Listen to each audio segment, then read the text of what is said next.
General ਯਾਇਆ to ਸਾਹਿਬ, ਤੁਹਾਡਾ ਕੀ ਕੰਮ ਹੈ? ਤੁਸੀਂ ਪਾਕਿਸਤਾਨ ਦੇ ਅਸਾਸੇ ਵੇਚੋ। ਪਾਕਿਸਤਾਨ ਦੀ ਮਦਨੀਆਤ ਦਾ ਸੌਦਾ ਕਰਨ ਦਾ ਤੁਹਾਨੂੰ ਕੋਈ ਇਖਤਿਆਰ ਨਹੀਂ ਤੇ ਤੁਸੀਂ ਇਹ ਚੱਖਾਂ ਮਾਰਨੀਆਂ ਛੱਡੋ। ਹਰ ਕੰਮ 'ਚ ਤੁਸੀਂ ਕੁੱਦੇ ਹੋ। ਬਸ ਕਰੋ, ਆਪਣਾ ਕੰਮ ਕਰੋ, ਬਾਰਡਰਾਂ ਦੀ ਹਿਫਾਜ਼ਤ ਕਰੋ। ਇਹ ਦਹਿਸ਼ਤਗਰਦੀ ਦੀ ਜਿਹੜੀ ਲਹਿਰ ਉੱਠੀ ਹੈ ਇਹਨੂੰ ਖਤਮ ਕਰੋ। ਤੁਸੀਂ ਪਾਕਿਸਤਾਨੀ ਕੌਮ ਨਾਲ ਹੀ ਮੱਥਾ ਲਾ ਕੇ ਤੇ ਪਾਕਿਸਤਾਨੀ ਕੌਮ ਨਾਲ ਹੀ ਉਹਨਾਂ ਨੂੰ ਦਹਿਸ਼ਤਗਰਦ ਬਣਾ ਕੇ ਤੇ ਉਹਨਾਂ ਨੂੰ ਹੀ ਤੁਸੀਂ ਤੁੰਨਣ ਟੁਰੇ ਹੋ। ਬਸ ਕਰੋ, ਕੋ ਖੁਦਾ ਦਾ ਖੌਫ ਕਰੋ। ਇਹ ਕੰਮ ਛੱਡੋ। ਤੁਹਾਨੂੰ ਦੱਸ ਦਿੱਤਾ ਜੇ, ਇਹ ਆਵਾਮ ਜਿਹੜੀ ਹੈ ਨਾ ਉਹ ਤੁਹਾਡੇ ਕੋਲੋਂ ਪੂਰਾ ਅੱਕ ਗਈ ਹੈ। ਮੈਂ ਤੁਹਾਨੂੰ ਦੱਸਾਂ ਤੇ ਤੁਸੀਂ ਉਹਨਾਂ ਅੱਲਾ ਮਾਫ ਕਰੇ ਤੌਬਾ ਇਸਤਗਫਾਰ ਪਾਕਿਸਤਾਨ 'ਚ ਖਾਨਾ ਜੰਗੀ ਹੋਵੇ, ਤੁਸੀਂ ਇਸ ਗੱਲ ਤੋਂ ਪਰਹੇਜ਼ ਕਰੋ। ਤੁਹਾਡੀ ਮਿਹਰਬਾਨੀ ਹੈ। ਆਉਜ਼ ਬਿल्ला मिनश शैतानिर रजीम बिस्मिल्लाहिर रहमानिर रहीम रब्बे ज़िदनी इल्मा। अल्लाह ताला मेरे इल्म में इजाफा फरमा और मुझे सच बोलने की तौफीक दे। अस्सलाम वालेकुम जिन जान पाकिस्तान जी। ओए गोली क्यों चलाई यू? ऐ दस गंजे जिन जान पाकिस्तान जी, इस वेले जो पोजीशन है जिहड़ा सौदा कर रहे ने अपनी मदनीयात दा औणियां पौणियां च, सब तो वड्डी ज्यादती हो रही है पाकिस्तान नाल। टिकटॉक क्वीन जिहड़ी है ना, इहदा की काम है? जिथे गंडापुर नहीं गा, क्योंकि वो तो गद्दार आदमी है, तुहानूं पता है। वो इस करके नहीं सीगा कि वो अगर हुंदा तो की जवाब देंदा इमरान खान साहब नूं। इस करके वो विचों गायब हैगा सी। तिन्ने वजीर आला मौजूद सन, नाल वजीर आजम मौजूद सी, नाल सिपा सलार मौजूद सी। जनरल याया टू ते जनरल नानी टू, रानी नाल नानी टू। जिन जान पाकिस्तान जी, पाकिस्तान नूं बर्बाद करन टुरे ने। पाकिस्तान दे असासे बेचने शुरू कर दिते ने इन्हां ने, क्योंकि इन्हां कोल ते मईशत संभल नहीं रही ते मईशत ने ते इन्हां दा लक तोड़ दिता है। जैली रिपोर्टां जिहड़ियां तुहानूं मिलदियां ने, जिहड़ा जैली सारा तुहाडे सामने करोड़ां रुपयां दे अखबारां दे विच इश्तिहार किस मर्ज दी दुआ ने है मीडिया नूं काबू कीता है? किस करके कि असल गल इन्हां तक पहुंचे ही ना। उतो पाकिस्तान दे जिहड़े गद्दार लोग ने वो सारे इस वेले बड़ा जमान ने, हुक्मरान ने। ते इन्हां गद्दारां कोलों जिन जान पाकिस्तान जी तुसीं खलासी करानी है। देखो ना, हुण शुरू हो गया ना सिलसिला, ते निकलो बाहर। जिहड़ियां कॉलां आ रही ने, जिहड़ा मुराद सईद ने सिलसिला शुरू किया है, मुराद सईद का साथ दिओ। वो गद्दार आदमी नहीं गा, बाकी जिहड़े गद्दार है ने मैं बयान करता रहना ते अज भी करांगे इंशाअल्लाह, कोई ऐसी गल नहीं। तुहाडे सामने ही है गद्दार बैरिस्टर गोहर, बहुत वड्डा गद्दार आदमी। ए जेल च मिलन गया वै, इहनूं आके सवाल किया साफियां ने कि जनाब ए दसो तुसीं इमरान खान साहब नूं दस्सिया वै कि ड्रोन हमला होया? ते खामोश। उन्होंने कहा जिहड़ा मिनर माइंस दे सौदे हो रहे ने, ए तुसीं उन्हां नूं दस्सिया कि मदनीयात विक रही हैं, ए सौदा कर रहे ने? खामोश। बद्दिया पुत्रा तूं लैण की गया सा जे तूं खामोश ही रहना सी? इहो जिहियां गल्लां ते ए गल्लां नहीं सन दसणियां ते की अंब लैण गया सा? जिन जान पाकिस्तान जी सब तो वड्डा गद्दार है पीटीआई का। वो मुल्क दे गद्दार ने जिहड़े मैं तुहानूं पहले बयान कर रहा, क्योंकि उन्होंने तो अखीर कर दी है। जिन जान पाकिस्तान जी एडा कर्जा चढ़ाता तुहाडी सोच हो सकती। 24,000 अरब असी गैर मुल्कियां दा देना है। गैर मुल्की कर्जे 24,000 अरब ने साडे ते। 51,000 अरब बगैरत दे पुत्र ने पाकिस्तानी बैंकों को ले लिया, कित्थों देना है वापस? जिन जान पाकिस्तान जी की बर्बादियां फेर रहे ने रल मिल के। अपने पाकिस्तान की हिफाजत तुसीं आप करनी है, इन्हां ते नहीं रहना।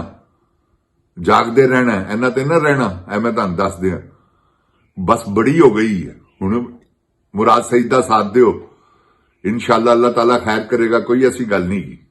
इमरान खान साहब इंशाअल्लाह आ रहे ने, भावें जो मर्जी हो जाए, जिन्ना मर्जी जोर ला लैण, उन्होंने रोक नहीं सकते। इहो ही महीना, सवा महीना, 1.5 महीना, बस इस तो अगे कोई कहानी नहीं। अप्रैल है इंशाअल्लाह, अगले महीने मई इंशाअल्लाह अल्लाह ताला मेहरबानी करेगा परवरदिगार अपनी रहमत दे सदके। जिन जान पाकिस्तान जी ਅਸੀਂ ਸਿਰਫ ਔਰ ਸਿਰਫ ਇੱਕੋ ਹੀ ਸੂਰਤ 'ਚ ਬਚ ਸਕਦੇ ਹਾਂ ਹੋਗਾ ਜੇ ਇਮਰਾਨ ਖਾਨ ਸਾਨੂੰ ਬਚਾ ਸਕਦਾ ਅੱਲਾਹ ਤੋਂ ਬਾਅਦ, ਜਿਹੜਾ ਸਾਰੀ ਹਰ ਚੀਜ਼ ਦੀ ਖੇਡ ਨੂੰ ਸਮਝਦਾ, ਜਿਹਦੇ ਤੇ ਲੋਕੀ ਇਤਮਾਦ ਕਰਦੇ ਨੇ, ਜਿਹਦੇ ਤੇ ਲੋਕੀ ਇਤਬਾਰ ਕਰਦੇ ਨੇ, ਜਿਹਦੇ ਤੇ ਹਕੂਮਤਾਂ ਇਤਬਾਰ ਕਰਦੀਆਂ। ਜਿਹੜਾ ਕਰਜ਼ ਮੰਗੇਗਾ ਉਹਨੂੰ ਦੇ ਵੀ ਦੇਣਗੇ। ਇਹਨਾਂ ਨੂੰ ਕਿੰਨੇ ਦਿੱਤਾ, ਕਿੰਨੀ ਵਾਰੀ ਕਸ਼ਕੋਲ ਲੈ ਕੇ ਗਿਆ ਵਾ ਜਨਰਲ ਵੀ ਤੇ ਇਹ ਵਜ਼ੀਰ ਆਲਾ ਵੀ, ਵਜ਼ੀਰ ਆਜ਼ਮ ਵੀ, ਵਜ਼ੀਰ ਆਲਾ ਨੂੰ ਵੀ ਨਾਲ ਲੈ ਗਏ ਨੇ, ਨਾਲ ਤਾਂ ਕਿ ਇਸ਼ਕ ਮਸ਼ੂਕੀਆਂ ਵੀ ਜਾਰੀ ਰਹਿਣ ਤੇ ਉੱਥੇ ਵੀ ਹੋ ਸਕਦਾ ਵਾ ਕਿਸੇ ਦਾ ਕੋਈ ਸਿਲਸਿਲਾ ਬਣ ਜਾਏ ਤੇ ਸਾਡੇ ਕੰਮ ਹੀ ਆ ਜਾਵੇ। ਲੇਕਿਨ ਨਹੀਂ, ਉਹ ਬੜੇ ਸਿਆਣੇ ਨੇ ਸਾਊਦੀ ਵਾਲੇ, ਦੁਬਈ ਵਾਲੇ, ਉਹਨਾਂ ਨੂੰ ਪਤਾ ਹੈਗਾ ਕਿ ਉਹਨਾਂ ਕਿਹੜੀਆਂ ਖੇਡਾਂ 'ਚ ਹੈਗੇ ਨੇ। ਤੇ ਜਿਨ ਜਾਨ ਪਾਕਿਸਤਾਨ ਜੀ, ਪਾਕਿਸਤਾਨ ਨੂੰ ਹੁਣ ਤੁਸੀਂ ਦੇਖੋ ਨਾ, ਸਵਾਏ ਸਾਡਾ ਕਰਜ਼ੇ ਤੋਂ ਹੋਰ ਇਲਾਵਾ ਗੱਲ ਹੀ ਕੋਈ ਨਹੀਂ। ਹਰ ਵੇਲੇ ਦਾ ਕਸ਼ਕੋਲ ਹੈ ਯਾਰ। ਪਾਕਿਸਤਾਨੀ ਆਵਾਮ ਨੂੰ ਕਦੀ ਕੋਈ ਫਾਇਦਾ ਹੋਇਆ ਇਹਨਾਂ ਦੇ ਲਿੱਤੇ ਕਰਜ਼ਿਆਂ ਦਾ? ਹਮੇਸ਼ਾ ਇਹਨਾਂ ਨੇ ਕਰਜ਼ੇ ਲਿੱਤੇ ਨੇ, ਕਰਜ਼ੇ ਵੱਧਦੇ ਗਏ ਨੇ, ਇਹਨਾਂ ਦੀ ਪਾਕਿਸਤਾਨ ਦੀ ਮਈਸ਼ਤ ਡੁੱਬਦੀ ਗਈ ਹੈ, ਇਹਨਾਂ ਦੇ ਅਸਾਸੇ ਵੱਧਦੇ ਗਏ ਨੇ। ਇਹਨਾਂ ਨੇ 5 ਬਰੇ ਆਜ਼ਮਾਂ 'ਚ ਆਪਣੇ ਅਸਾਸੇ ਬਣਾਏ ਨੇ। ਜਿਨ ਜਾਨ ਪਾਕਿਸਤਾਨ ਜੀ, ਇਹ ਜ਼ਿਆਦਤੀਆਂ ਨੇ। ਕਦੋਂ ਤੱਕ ਤੁਸੀਂ ਬਰਦਾਸ਼ਤ ਕਰੋਗੇ? ਮੈਨੂੰ ਇਹ ਦੱਸੋ। ਬਸ ਕਰੋ ਹੁਣ। ਮੁਰਾਦ ਸਈਦ ਦੀ ਕਾਲ ਦੇ ਉੱਤੇ ਬਾਹਰ ਨਿਕਲੋ, ਦੇਖੋ ਤਖਤਾ ਪਲਟਦਾ ਕਿ ਨਹੀਂ, ਕਿਉਂਕਿ ਹੁਣ ਤੁਹਾਡੇ ਤੇ ਗੋਲੀ ਨਹੀਂ ਚਲਾ ਸਕਦੇ, ਜੋ ਮਰਜ਼ੀ ਕਰ ਲੈਣ। ਹੁਣ ਗੋਲੀ ਕਿੱਥੋਂ ਚਲਾਣਗੇ? ਪਹਿਲੀ ਚੱਲੀ ਇਹਨਾਂ ਦੇ ਅੰਦਰ ਵੜ ਗਈ ਹੈ ਜਿਨ ਜਾਨ ਪਾਕਿਸਤਾਨ ਜੀ। ਤੁਹਾਨੂੰ ਨਹੀਂ ਪਤਾ, ਇਹ ਤੇ ਜਿਸਲੇ ਪਰਚੇ ਹੋਣਗੇ ਫਿਰ ਪਤਾ ਲੱਗੇਗਾ। ਪਰਚਾ ਤਾਂ ਜਦੋਂ ਮਰਜ਼ੀ ਤੁਸੀਂ ਕਰਾ ਸਕਦੇ ਹੋ। ਇੱਕ ਬੰਦੇ ਮਰੇ ਨੇ, ਕੋਈ ਐਸੀ ਗੱਲ ਨਹੀਂ ਕੀ। ਹਾਂ, ਆਪ ਕਰਵਾਏਗਾ, ਉਹ ਆਪ ਇਹਦੀ ਤਹਿਕੀਕ ਕਰਵਾਏਗਾ ਜਿਸਲੇ ਬਾਹਰ ਆਏਗਾ। ਤੁਸੀਂ ਇਹ ਦੇਖਣਾ, ਉਹ ਬਾਹਰ ਆਣਾ, ਤਹਿਕੀਕ ਸ਼ੁਰੂ ਹੋਣੀ ਹੈ, ਇਹਨਾਂ ਨੇ ਅੰਦਰ ਵੜ ਜਾਣਾ। ਜੇਲ੍ਹਾਂ 'ਚ ਬਚਤ ਹੈ ਹੀ ਨਹੀਂ, ਜਾਂ ਪਾਕਿਸਤਾਨ ਛੱਡ ਕੇ ਦੌੜ ਜਾਣਗੇ। ਇਹ ਦੋ ਗੱਲਾਂ ਗਈਆਂ ਜੇ ਤੁਹਾਡੇ ਸਾਹਮਣੇ। ਦੇਖੋ ਨਦੀਮ ਅੰਜਮ ਕਿੱਥੇ ਹੈ? ਉਹ ਕਿੱਥੇ ਗਿਆ ਸੀ ਬਾਜਵਾ? ਉਹ ਤੇ ਇਸ ਵੇਲੇ ਹੈਗਾ ਸਿਰਫ ਆਸਮ ਮੁਨੀਰ ਜੀ ਦੀ ਵਜ੍ਹਾ ਤੋਂ ਪਾਕਿਸਤਾਨ ਆ ਜਾ ਰਿਹਾ ਵਾ, ਵਰਨਾ ਕੋਈ ਸਿਲਸਿਲਾ ਨਹੀਂਗਾ। ਉਹ ਡਾਇਰੈਕਟ ਸਜ਼ਾਏ ਮੌਤ ਦਾ ਮੁਸਤਹਿਕ ਹੈ, ਜਿਹਦਾ ਨਾਮ ਬਾਜਵਾ। ਤੇ ਜਿਨ ਜਾਨ ਪਾਕਿਸਤਾਨ ਜੀ, ਇਹ ਜੋ ਮਰਜ਼ੀ ਕਰ ਲੈਣ, ਮੈਂ ਤੁਹਾਨੂੰ ਕਸਮੀਆ ਤੌਰ ਤੇ ਕਹਿੰਦਾ, ਇਮਰਾਨ ਖਾਨ ਦਾ ਕੁਝ ਵੀ ਨਹੀਂ ਕਰ ਸਕਦੇ। ਇਹੋ ਹੀ ਕਰ ਸਕਦੇ ਨੇ ਕਿ ਮੁਲਾਕਾਤਾਂ ਬੰਦ, ਉਹਨੂੰ ਇਹ ਨਾ ਪਤਾ ਲੱਗ ਜਾਵੇ ਕਿ ਇਹ ਸਾਸਿਆਂ ਦੇ ਸੌਦੇ ਕਰ ਰਹੇ ਨੇ, ਉਹ ਕੋਈ ਬਿਆਨ ਨਾ ਦਾਗ ਦੇਵੇ, ਕਿਉਂਕਿ ਉਹਦੀ ਤੇ ਗੱਲ ਵਿਕਦੀ ਹੈ। ਜਿਨ ਜਾਨ ਪਾਕਿਸਤਾਨ ਜੀ, ਇਹ ਤੁਸੀਂ ਦੇਖੋ, ਪੂਰਾ ਪਾਕਿਸਤਾਨ ਦਾ ਮੀਡੀਆ, ਸਾਰੇ ਚੈਨਲ ਉਹਦਾ ਜਦ ਤੱਕ ਨਾਂ ਨਾ ਲੈਣ ਉਨੀ ਦੇਰ ਤੱਕ ਇਹਨਾਂ ਦੇ ਪ੍ਰੋਗਰਾਮਾਂ ਦੀਆਂ ਰੀਡਿੰਗਾਂ ਨਹੀਂ ਬਣਦੀਆਂ, ਰੀਡਿੰਗ ਨਹੀਂ ਬਣਦੀ ਉਨੀ ਦੇਰ ਤੱਕ। ਤੇ ਜਿਨ ਜਾਨ ਪਾਕਿਸਤਾਨ ਜੀ, ਇਹਨਾਂ ਦੇ ਤੇ ਜ਼ਵਾਲ ਆਇਆ ਹੈ ਫੁੱਲ। ਇਮਰਾਨ ਖਾਨ ਲੈ ਕੇ ਆਇਆ, ਜਿਹਦਾ ਉਹ ਬੱਬਰ ਸ਼ੇਰ ਆਦਮੀ ਹੈ, ਉਹ ਇਹਨਾਂ ਦੇ ਕੜਾਕੇ ਕੱਢ ਦੇਗਾ। ਯਕੀਨ ਕਰੋ, ਮੈਂ ਤੁਹਾਨੂੰ ਗਲਤ ਨਹੀਂ ਕਹਿੰਦਾ। ਉਹ ਪਾਕਿਸਤਾਨ ਨੂੰ ਸੁੱਧ ਕਰ ਦੇਗਾ। ਇਹ ਸਮਝ ਰਹੇ ਨੇ ਕਿ ਅਸੀਂ ਹੈਵੀ ਹੋ ਜਾਾਂਗੇ ਕਿਸੇ ਵੀ ਤਰੀਕੇ ਨਾਲ, ਜਿਸ ਤਰ੍ਹਾਂ ਮਰਜ਼ੀ ਹੈ, ਜੋ ਮਰਜ਼ੀ ਕਰੀ ਟੁਰੀ ਜਾ ਰਹੇ ਨੇ, ਦਹਿਸ਼ਤਾਂ ਪਾ ਰਹੇ ਨੇ ਫੁੱਲ ਫਲੈਜ, ਕਿ ਲੋਕਾਂ ਨੂੰ ਅੰਦਰੋਂ ਕੱਢ ਲਵੋ, ਲੋਕਾਂ ਨੂੰ ਫੜ ਲਵੋ। ਇਹ ਕੋਈ ਗੱਲਾਂ ਗਈਆਂ ਨੇ? ਔਰਤਾਂ ਨੂੰ ਕੈਦ ਕਰ ਦੇਣਾ, ਕਿ ਭੈਣ ਨੂੰ ਭਰਾ ਨਾਲ ਨਹੀਂ ਮਿਲਣ ਦੇਣਾ, ਉਹ ਦੂਰ ਜਾ ਕੇ ਛੱਡ ਆਏ ਨੇ। ਫਿੱਟੇ ਮੂੰਹ ਤੁਹਾਡਾ ਲਾਂਤੀ, ਉਹ ਬਗੈਰ ਤੋਂ ਕੁਛ ਤੇ ਸ਼ਰਮ ਕਰੋ। ਕਿਹਨੂੰ ਵਿਖਾ ਰਹੇ ਹੋ ਇਹ ਦਹਿਸ਼ਤਗਰਦੀ? ਸਭ ਤੋਂ ਵੱਡੀ ਦਹਿਸ਼ਤਗਰਦੀ ਤੁਸੀਂ ਆਪ ਕਰ ਰਹੇ ਹੋ, ਜਿਹੜਾ ਆਵਾਮ ਨੂੰ ਚੈਨ ਨਹੀਂ ਲੈਣ ਦੇ ਰਹੇ। ਆਵਾਮ ਤੁਹਾਡੇ ਇੱਥੋਂ ਜਿੰਨੀ ਕੁ ਪਰੇਸ਼ਾਨ ਹੈਗੀ ਹੈ ਨਾ, ਕਦੀ ਅੱਜ ਤੱਕ 75 ਸਾਲਾਂ 'ਚ ਨਹੀਂ ਹੋਈ। ਬੜੇ ਬੜੇ ਜਰਨੈਲ ਆਏ, ਬੜਿਆਂ ਨੇ ਜ਼ਿਆਦਤੀਆਂ ਕੀਤੀਆਂ ਤੇ ਜ਼ੁਲਮ ਕੀਤੇ, ਮਗਰ ਤੁਹਾਡੀ ਵਰਗੀ ਮਿਸਾਲ ਨਹੀਂ ਗਈ। ਜਨਰਲ ਸਾਹਿਬ, ਤੁਸੀਂ ਹੁਣ ਆਪਣੇ ਪਿਓ ਤੇ ਬਣਨਾ, ਇਹ ਨਿਕਲਣਗੇ ਬਾਹਰ ਤੇ ਗੋਲੀ ਫੇਰ ਚਲਵਾਣਾ, ਫਿਰ ਅਸੀਂ ਤੁਹਾਨੂੰ ਮੰਨਾਂਗੇ ਕਿ ਨਹੀਂ ਯਾਰ, ਪਾਕਿਸਤਾਨੀ ਫੌਜ ਤੇ ਪੂਰੀ ਫਤਹ ਕਰਨ ਟੁਰੀ ਹੈ। ਪਾਕਿਸਤਾਨ ਨੂੰ ਕਰਕੇ ਦਿਖਾਣਾ ਹੁਣ, ਪਾਕਿਸਤਾਨ ਨੂੰ ਫਤਹ।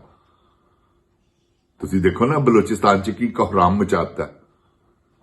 ਬਲੋਚਿਸਤਾਨ ਦੇ ਬਗੈਰ ਪਾਕਿਸਤਾਨ ਹੈ ਕੁਛ? ਜਿਨ ਜਾਨ ਪਾਕਿਸਤਾਨ ਜੀ, ਕੱਖ ਵੀ ਨਹੀਂ। ਅਸੀਂ ਉਹਨਾਂ ਬਗੈਰ ਕੁਛ ਨਹੀਂ, ਉਹ ਸਾਡੇ ਬਗੈਰ ਕੁਛ ਨਹੀਂ। ਅਸੀਂ ਉਹਨਾਂ ਤੇ ਹਮੇਸ਼ਾ ਜ਼ੁਲਮ ਕੀਤਾ। ਪੰਜਾਬ ਗਵਰਨਮੈਂਟ ਕੀ ਲਾਹੌਰ ਤੇ ਘੜੀ ਪਿੱਛੋਂ ਪੈਸੇ ਲਾਉਂਦੇ ਨੇ, ਦਿਹਾੜੀਆਂ ਲਾਉਂਦੇ ਨੇ, ਕੀ ਇੱਥੋਂ ਦਾ ਸਾਰਾ ਮਾਮਲਾ ਇਹਨਾਂ ਦੇ ਹੱਥ 'ਚ ਹੈ। ਬਲੋਚਿਸਤਾਨ 'ਚ ਇਹਨਾਂ ਦੀਆਂ ਦਿਹਾੜੀਆਂ ਨਹੀਂ ਲੱਗਣੀਆਂ, ਇਸ ਕਰਕੇ ਬਲੋਚਿਸਤਾਨ ਨੂੰ ਇਹਨਾਂ ਨੇ ਪਸਮਾਨਦਾ ਰੱਖਿਆ ਹੈ। ਨਾ ਉੱਥੇ ਕੋਈ ਸਕੂਲ ਹੈ, ਨਾ ਉੱਥੇ ਕੋਈ ਕਾਲਜ ਹੈ, ਨਾ ਉੱਥੇ ਕੋਈ ਹਸਪੀਟਲ ਹੈ। ਐਸੇ ਇਲਾਕੇ ਨੇ ਕਿ ਤੁਹਾਨੂੰ ਮੈਂ ਦੱਸ ਨਹੀਂ ਸਕਦਾ। ਨਾ ਉੱਥੇ ਬਿਜਲੀ ਹੈ, ਨਾ ਉੱਥੇ ਗੈਸ ਹੈ, ਤੇ ਸਾਰੀ ਮਦਨੀਆਤ ਉੱਥੇ ਹੈ। ਸਾਰੇ ਮੁਲਕ ਦੀ ਦੌਲਤ ਉੱਥੇ ਹੈ, ਉਹਨੇ ਹੀ ਕਰਜ਼ਾ ਲਵਾਉਣਾ ਜੇ ਸਾਡਾ। ਦੇਖੋ ਨਾ ਇਹਨਾਂ ਨੇ ਰੈਕੋਰਡਿੰਗ ਦਾ ਕੀ ਬਾਦਿਆਂ ਪੁੱਤਰਾਂ ਨੇ ਸੌਦਾ ਕੀਤਾ। 570 ਮਿਲੀਅਨ ਦਾ 15% ਦਾ ਪਾਰਟਨਰ ਬਣਾ ਰਿਹਾ ਸਾਊਦੀ ਅਰਬ।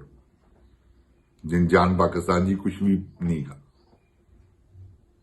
ਤੋ ਇਹ KPK ਦੇ ਸਾਸੇ ਵੇਚਣ ਟੁਰੇ ਓਏ। ਗੰਡਾਪੁਰੀ ਇੱਕ ਗੱਲ ਯਾਦ ਰੱਖੀ, ਖਬਰਦਾਰ ਜੇ ਤੂੰ ਇਹ ਬਿੱਲ ਪਾਸ ਕੀਤਾ ਤੇ ਮੈਂ ਤੁਹਾਨੂੰ ਦੱਸਦੇ ਆ, ਇਮਰਾਨ ਖਾਨ ਸਾਹਿਬ ਦੇ ਆਰਡਰ ਤੋਂ ਬਗੈਰ ਕੋਹਰਾਮ ਮੱਚ ਜਾਏਗਾ ਹੀ ਔਰ ਤੂੰ ਵੀ ਫਾਰਗ ਹੋ ਜਾਏਗਾ। ਤੈਨੂੰ ਮੈਂ ਦੱਸਦੇ ਆ, ਅੱਜ ਜਨਮ ਤੈਨੂੰ ਰਸੀਦ ਜਨਮ ਚ ਭੇਜ ਦੇਣਗੇ ਹੀ ਪਾਕਿਸਤਾਨੀ ਆਵਾਮ। ਤੈਨੂੰ ਮੈਂ ਦੱਸਦੇ ਆ, ਖਬਰਦਾਰ ਇਹੋ ਜਿਹੀ ਹਰਕਤ ਨਾ ਕਰੀ। ਇਹ ਪਾਕਿਸਤਾਨ ਨਾਲ ਬੜੀ ਵੱਡੀ ਗੱਦਾਰੀ ਹੋਏਗੀ, ਕਿਉਂਕਿ ਗੱਦਾਰ ਤੇ ਅੱਗੇ ਹੀ ਤੂੰ ਡਿਕਲੇਅਰ ਹੋ ਗਿਆ। ਤੇ ਉਹ ਨਾ ਹੋਵੇ ਕਿ ਤੂੰ ਗੱਦਾਰ, ਤੇਰੀ ਗੱਦਾਰੀ ਜਿਹੜੀ ਆ ਉਹ ਤੇਰੀ ਮੌਤ ਬਣ ਜਾਏ ਤੇ ਬਚ ਕੇ ਰਹੀ। ਜਿਹੜੇ ਤੇਰੇ ਨਾਲ ਹੈਗੇ ਨੇ ਨਾ, ਬਰਿਸਟਰ ਸੈਫ ਤੇ ਨਾਲ ਹੈ ਸ਼ੇਰ ਅਫਜ਼ਲ ਮੁਰਵਤ, ਇਹ ਸਭ ਲੱਗੜ ਬੱਗੜ ਨੇ। ਇਮਰਾਨ ਖਾਨ ਨੂੰ ਬਾਹਰ ਆਉਣ ਦੇ ਹੈ ਨਾ, ਜਾਂਦੇ ਕਿੱਥੇ ਹੋ ਤੁਸੀਂ, ਤੇ ਬਾਜ਼ ਆ ਜਾ ਉਸ ਤੋਂ ਪਹਿਲੇ। ਜਿੰਜਾਨ ਪਾਕਿਸਤਾਨ ਜੀ, ਅੱਲਾਹ ਤਾਲਾ ਪਾਕਿਸਤਾਨ ਨੂੰ ਆਪਣੀ ਹਿਫਜ਼ ਈਮਾਨ ਚ ਰੱਖੇ। ਜਿੰਜਾਨ ਪਾਕਿਸਤਾਨ ਜਿੰਦਾਬਾਦ, ਇਮਰਾਨ ਖਾਨ ਜਿੰਦਾਬਾਦ। ਓਏ ਗੋਲੀ क्यों चलाई? अस्सलाम वालेकुम। जिनजान पाकिस्तान दी आवाम जिंदाबाद।